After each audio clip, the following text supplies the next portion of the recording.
to Bill Robinson.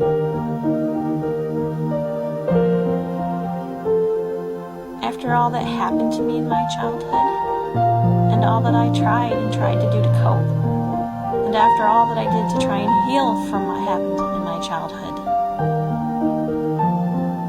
and after all the teachers and church leaders helped me, and I learned to trust them and look to them,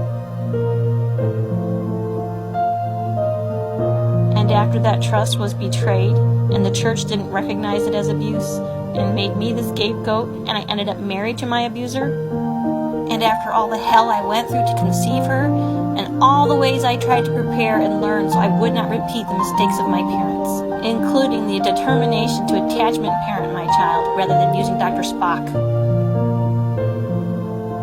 and the absolute miracle of her birth.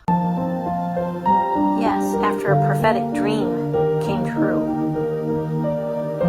After spending each day deliberately raising her to know she was beloved and worthy.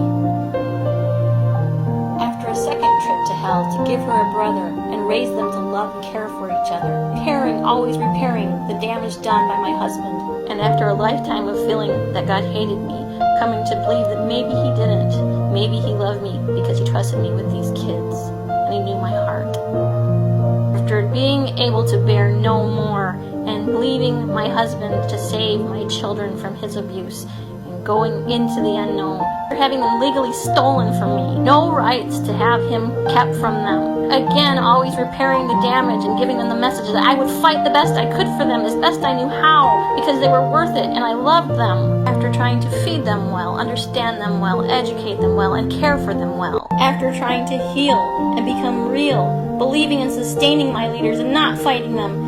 After having miracles happen and prayers answered and teaching my daughter that God loves her. After finding her temple daddy after years of being lonely and being rejected by her nieces in your ward and supported in their hatred, not understanding her heart at all. After all that, what did you do, Bishop Robinson? In one moment, you wiped it all away. If near-death experiences are correct, there is a life review where you feel what you did to other people inside their bodies. Do you feel that, Bill?